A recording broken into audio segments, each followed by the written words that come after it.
샬롬, 거래의 기술 24번째. 곧바로 다음 일에 몰두하라였다. 재판이 진행되는 동안 나는 상당한 재산을 제널러스를 통해 잃어가고 있었으며 USFL 전체로는 그보다 몇 배 이상 손해를 보고 있었다. 가을철 시즌이 시작되더라도 TV 중계 계약을 맺을 수 없는 상황 아래서는 더 이상 돈을 투자할 필요가 없었다. 대부분의 동료 구조단들도 의견을 같이 했다. 법원의 결정이 난 일주일 후 USFL 구단주들은 회합을 갖고 시즌을 연기하기로 합의했다. 동시에 상급 법원의 항고 기록 결정을 보았다. 그런데 팬들의 실망이 가장 컸다. NFL의 독점적 지위는 더욱 견고해졌다. 구단주들은 그와 같이 어려운 상황에서 새로운 팀을 리그 내로 추가시킬 엄두조차 내지 못하고 있었다. 그런 와중에 NFL 팀들은 USFL의 우수 선수들을 하나씩 뽑아가기 시작했다. 허셀 워커는 댈러스 카우보이에 의해 픽업되었다. 당초 내가 그의 연봉을 개인 자격으로 보장해 주었기 때문에 더 이상 미식 직구를 하지 않더라도 앞으로 6년 동안은 매년 120만 달러씩 내게서 받아낼 수 있었다. 그러나 허셀은 훌륭한 선수였고 돈 문제는 부차적인 관심사였다. 결과적으로 나는 댈러스와 존 해결을 볼 수 있었다. 그들은 내가 워커에게 보증한 보수의 지급을 거절할 수도 있었다. 그러나 댈러스 팬들의 워커를 데려오라는 열화 같은 성화에 그들도 별 수 없으리라고 생각한 나는 그들에게 워커를 데려가는 대신 그와 계약상 묶어있는 나의 보증 문제를 함께 도맡아 달라고 요청했다. 그들이 내 제의에 동의했음을 두말할 필요 없었다. 그렇게 하여 나뿐만 아니라 워커 그리고 댈러스까지 모두 만족스러운 해결을 보았다. 워커는 댈러스의 8월에 합류하여 호흡을 맞출 시간적 여유가 거의 없었지만 카이보이의 주전 선수로서 위치를 확고히 하면서 그의 시즌을 끝마쳤다.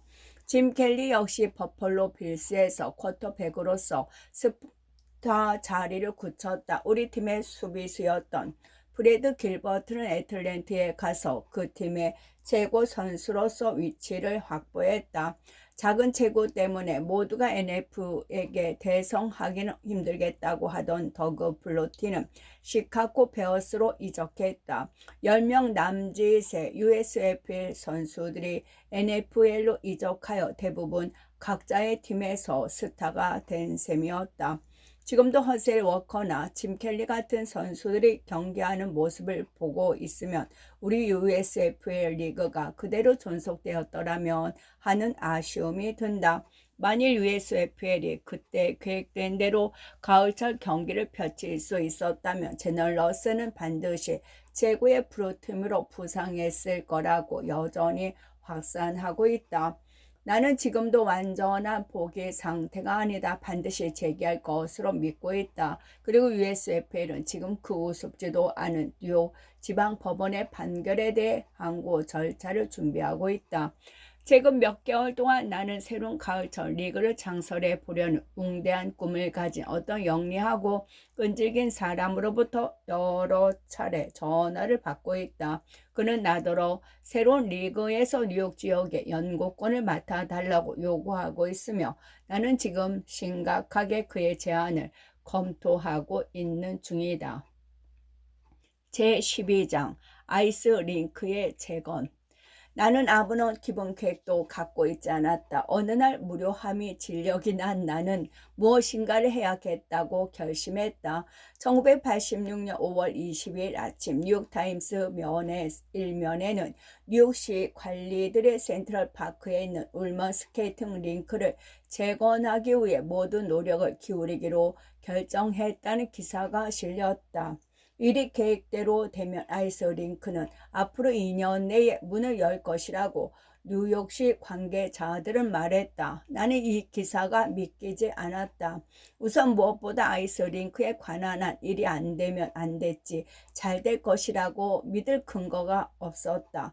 울먼 스케이팅 링크는 1950년에 개장한 후 1980년 6월 개수 작업을 위해 일시적으로 문을 닫았다. 당시 이 개수 작업에는 대략 2년 반 정도가 걸릴 것으로 계획했었다. 이 기간도 스케이트장 하나를 개수하는 데 걸리는 기간치고는 너무나 길다는 말들이 많았다.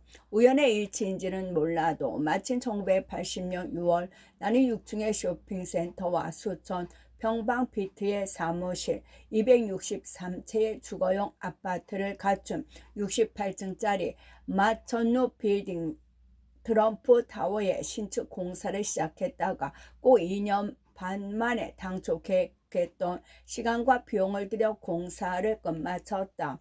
새로 세운 트럼프 타워 아파트에서 바로 울먼 스케이트장을 내려다 볼 수 있었다. 이 아이스링크 쪽을 내려다 보는 것은 그리 시원한 느낌을 주지는 못했다. 개수 공사에 이미 수백만 달러가 들어갔지만 멀리서 바라보더라도 어느 곳 하나 공사가 제대로 끝나지 못하리라는 사실이 불을 보듯 뻔했다. 3년이 더 흘러갔고 경비는 수백만 달러가 더 투입되었으며 일은 점점 더 꼬여만 갔다. 실제로 일이 너무나 꼬여서 1986년 5월 유시 당국은 이 공사를 처음부터 전면적으로 다시 시작할 수밖에 없는 상황에 이르렀다. 나로서는 스케이트장 공사에 대해서 아는 것이라고는 전혀 없었다. 그러나 건축 분야라며 조금은 알고 있었다. 하나의 마천루 빌딩을 완공하는 데 2년 반이 걸렸다면 200만 달러짜리 스케이팅을 세우는 데는 수개월이면 족할 것이라는 확신이 들었다. 일이 이미 난관에 빠졌을 때 2년 전에 벌써 나는 이사회의 뉴욕시 책임자 헨리 스턴에게 전화를 걸어 아무런 대금도 받지 않을 테니 스케이트장 건설 공사를 나에게 맡기라고 제안한 적이 있었다. 그는 나의 제의를 한마디로 거절해 버렸다. 요즘에 이 같은 참화를 신문 지상을 통해 접한 나는 다시 헨리에게 전화를 걸어 그전과 똑같은 제안을 되풀이했다. 그러나 전과 똑같은 응답이었다. 뜻은 고맙지만 사양하겠습니다. 우리 스스로 사업을 끝낼 수 있습니다. 나는 한마디 던졌다. 훌륭하십니다. 다만 2년 전 당신이 내게 한 똑같은 말과 지금의 결과를 빼놓고는 말입니다. 나는 드디어 뉴욕시장 에드콕에게 아주 강한 어조의 서한을 보내기로 작정했다. 시 당국의 무능에 격분하지 않을 수 없었다. 나는 일을 해낼 수 있을 것이로 확신했다. 그리고 이 스케이트장은 내 자식들을 포함한 뉴욕 시민 전체가 즐길 권리를 갖고 있는 시설이라고 믿었다. 다른 사람들이 어떻게 생각하든 나의 동기는 그렇듯 단순한 것이었다. 존경하는 시장님, 나의 서한은 이렇게 시작되었다. 지금 여러 해 동안 나는 뉴욕시 당국이 울먼 스케이트장을 완공하기 위해 다시 문을 열겠다는 약속을 되풀이해서 이행하지 못해온 사실을 놀람과 의구심을 갖고 지켜봐 왔습니다. 스케이트장 건설에는 4개월 이상의 시간이 필요치 않습니다. 6년이란 시간이 흐른 지금 또다시 2년이 더 걸려야 된다는 말은 울먼 링크에서 다시 스케이팅을 즐기기를 바라는 수많은 시민들로서는 도저히 납득할 수 없는 일입니다. 나를 비롯한 모든 뉴욕 시민들은 울먼 링크의 파국을 되풀이해서 복격하는 일에 지쳐 있습니다. 이 간단한 건설 사업을 둘러싸고 드러난 시 당국의 무능은 귀하가 맡고 있는 최대의 난제들 중 하나로 간주되어야 할 것입니다. 앞으로 2년 안에 울먼 링크에서 일반 시민들이 스케이팅을 즐길 수 없을 것 같아 걱정입니다. 이렇게 쓰고 난 다음 실제 문제로 들어갔다. 나는 이 스케이트장을 신축하여 금년 10월까지 문을 열겠으며 스케이트장에 새로운 이름을 붙이고 이에 대한 대가를 지불할 것을 제의하고자 합니다. 나는 이 스케이트장을 공정한 임대료를 내고 시 당국으로부터 임대받아 공정하게 운영하고 싶습니다. 이 서한을 1986년 5월 18일 에드콕 시장에게 보냈다. 그는 나의 서한에 대해 회신을 보내왔다. 회신은 놀랍게도 나의 제의를 얕잡아 보는 것이었다. 시 당국은 내가 문제의 스케이트장을 운영하는 것을 원치 않지만 내가 스케이트장 개수 공사에 300만 달러를 기부하고 공사를 감독해주면 좋겠다고 썼다. 그는 한술 더 떠서 빈정대는 말투로 이렇게 끝맺었다. 본인은 숨을 죽이며 귀하의 답신을 기대합니다. 시장이 보낸 회신의 말투는 나를 격분케 했다. 그러나 나는 시장의 회신을 신문에 공개하진 않았다. 얄팍한 임기 전술을 쓴다는 비난을 뒤집어 쓸 수 있기 때문이었다. 콕 시장은 그러나 자신의 편지를 공개했다. 내 제안을 공개적으로 조롱거리로 만들어버리며 내가 슬그머니 꼬리를 감출 것이라는 계산을 한 것이다. 그는 언론의 반응을 과소평가했다. 우선 언론은 이 문제를 놓고 갑론을박 논전을 전개했다. 언론은 대단한 성공이든 비참한 실패든 간에 극단적인 얘기들을 좋아한다. 이 스케이트장을 둘러싼 이야기는 두 가지 요소를 다 갖추고 있었다. 아마 가장 중요한 점은 많은 기자들이 자신들은 공중을 보호하는 쪽에 서 있다고 생각하려 한다는 사실이다. 평범한 시민들을 희생시키는 짓만큼 기자들 격분케 하는 것은 아마 거의 없을 것이다. 울먼 링컨을 둘러싼 시 당국의 실책은 그것의 완벽한 전형이었다. 언론이 그처럼 하나같이 내 편을 드는 데 대해 나 스스로 아연실색할 지경이었다. 확실한 것은 그 같은 현상이 그리 흔하지 않다는 사실이다. 그러나 이번에는 불과 사흘 사이에 나의 제안에 대한 콕 시장의 회신을 공격하는 숱한 기사와 논평들이 쏟아져 나왔다.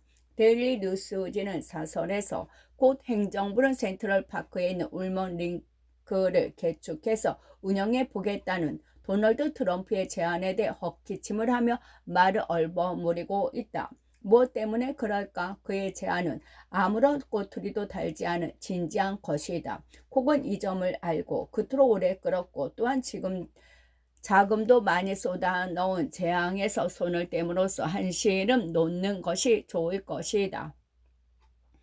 지금까지 시장은 너무나 많은 엉터리 반대를 일삼아왔다. 아마 문제는 콕 회사가 울먼 링크의 1200만 달러라는 어마어마한 자금을 낭비함으로써 공공에 처해 있다는 사실일 것이다.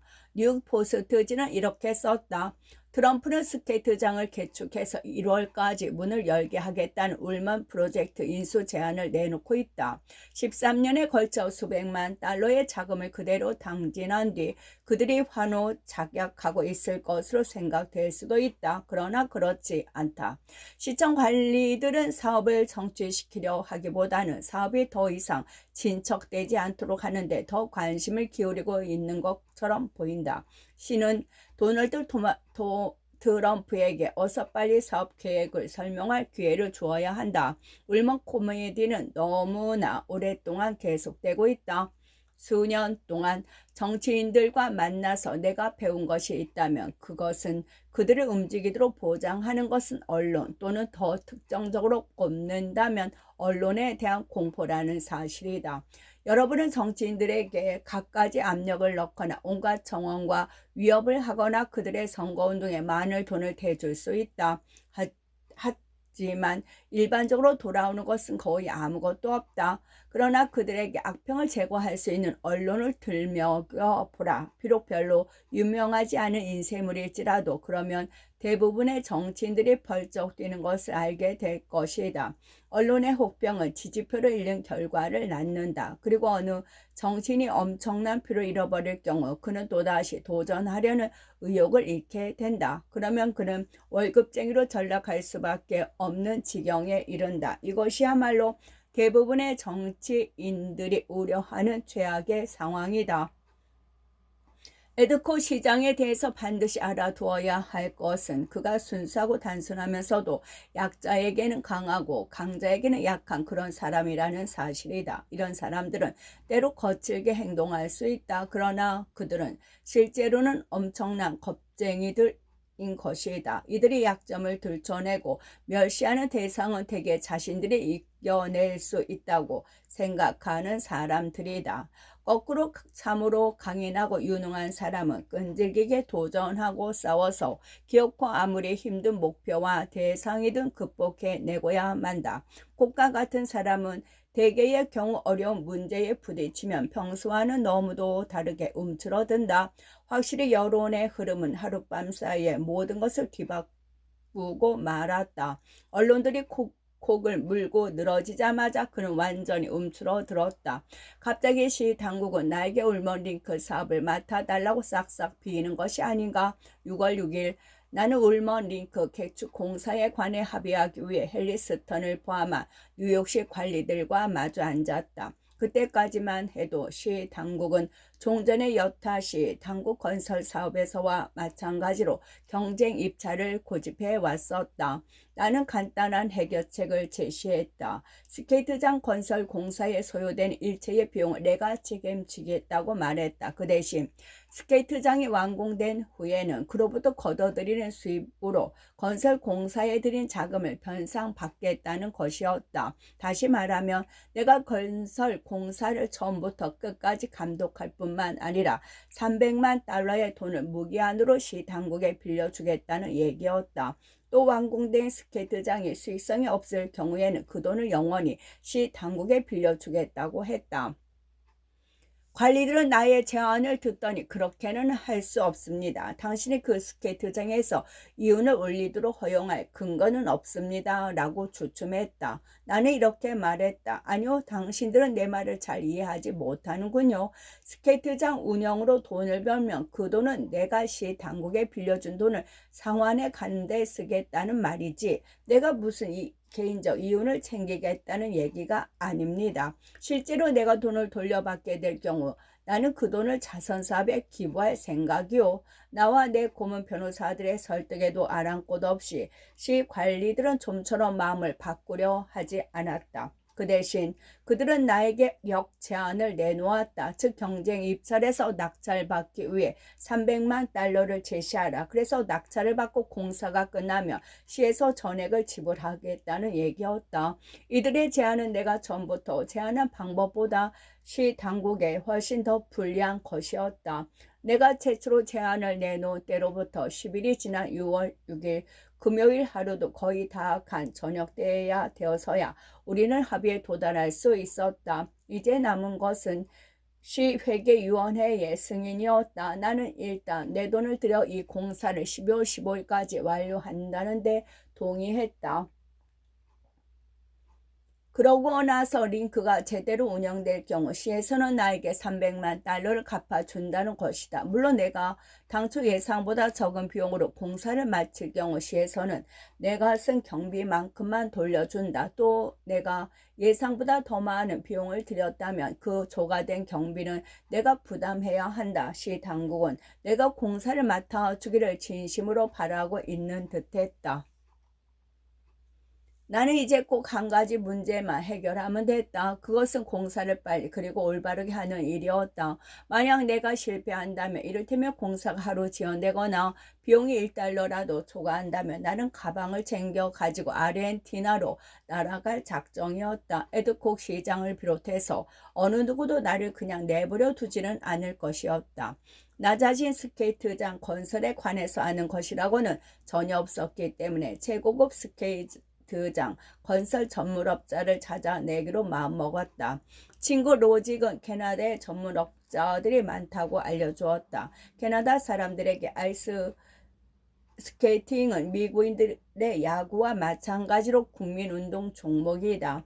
인류 건설업자들은 캐나다의 프로 아이스 하키용 링크를 건설하는 업체들일 것이라고 내 나름대로 짐작했다. 아니나 다를까 나를 만난 모든 사람들이 한결같이 추천하는 인류 중의 인류 업체는 토론토에 있는 참코라는 회사였다. 그 업체가 건설한 사업 중에서 가장 유명한 것은 몬트리올 캐너디언스 아이스 하키장의 전용 링크였다.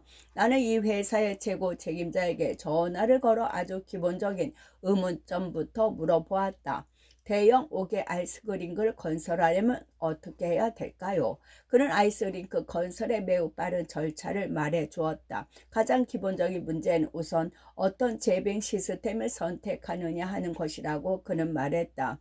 시 당국은 원래 비교적 최신 기술을 자랑하는 프레온 회사에 재빙 설비를 맡기기로 작정하고 있었다. 그 근거로는 프레온 재빙 시스템이 전기가 적게 들고 그만큼 에너지 비용을 절약할 수 있다는 점이었다. 프레온 시스템의 단점은 다른 것에 비해 너무나 섬세하고 예민해서 관리하기가 쉽지 않다는 점이었다. 특히 책임자가 자주 바뀌는 공공시설에서는 더욱 그랬다. 참고 회사에서 온 나의 친구는 프레온 시스템을 쓴 아이스링크 가운데 최소한 3분의 1가량이 어려움을 겪은 경험을 갖고 있다고 말해 주었다. 또 하나 쓸 수 있는 방식은 소금물이 송수관을 흐르는 소금물 시스템인데, 이 방식은 지난 수십 년 동안 수많은 아이스링크에 쓰여왔다. 이 시스템은 프레온 10보다 경비는 다소 더 들지만 그 대신 신뢰도가 매우 높고 믿기지 않을 정도로 내구성이 강하다. 록펠러 센터 빌딩의 아이스링크가 1936년 개장 때부터 이 소금물 시스템을 쓰고 있는데 지금까지 이렇다 할 문제점이 전혀 없었다. 전화를 끊자마자 나는 울먼 링크를 짓는데 이 소금물 시스템을 재빙 설비로 쓰기로 결정했다. 시 당국도 결국 나와 같은 결론을 내렸다. 시에서는 그동안 다른 시스템을 선택했다가 6년을 허비했고 수백만 달러를 낭비했다. 나는 곧 울먼 링크를 건설하는 일에서 시 당국의 무능함이 크고 작은 여러 분야에 널려 있음을 발견했다. 내가 울먼 링크 개축 공사를 떠맡기로 결정된 지 일주일 만인 6월 16일 울먼 링크 건설을 둘러싼 지난 6년간의 시행착오를 정리한 시청의 보고서가 나왔다. 이 보고서를 작성하는데 15개월이 걸렸다고 한다. 내가 이 공사에 소요할 기간의 4배가 되는 기간을 보고서 작성으로 보냈다는 얘기다. 더욱 놀라운 사실은 이 보고서가 무수한 시행착오와 실책의 사례들을 열거하면서도 그 실책의 책임이 누구에게 있고 앞으로 그 같은 착오를 없애기 위해서는 어떻게 해야 되겠다는 대책에 관해 아무런 언급을 않고 있다는 사실이었다. 이 보고서가 보여주는 것은 깜짝깜짝 놀라게 하는 무성의, 우유부단 무능, 그리고 그야말로 바보스러운 짓들의 나열이었다. 보고서 내용이 그토록 딱하게 보이지 않았던들 그것은 차라리 코미디 연속곡 같아 보였을 것이다. 뉴욕시는 지난 1980년 6월에 개수 공사를 이후로 이 링크의 문을 일시 닫는다고 발표했었다. 당시 사업 계획을 세우고 공사 입찰이 끝났을 때는 벌써 1년이란 시간이 흘러 있었다. 1981년 3월 드디어 프레온 냉동 시스템에 쓰이는 총영장 약 35km의 아주 섬세하고 값비싼 동파이프 설비 공사에 착수했다. 한편 공원 관리 당국은 공기 압축실을 어디에 두고 어떤 냉동 설비를 쓸 것인가에 관해 또 다른 생각을 갖고 있었다. 동파이프 설비 공사가 끝났으나 이 링크의 냉동 시스템을 가동하는 데 결정적으로 필요한 제반 시설에서 모든 공사가 중단되었다.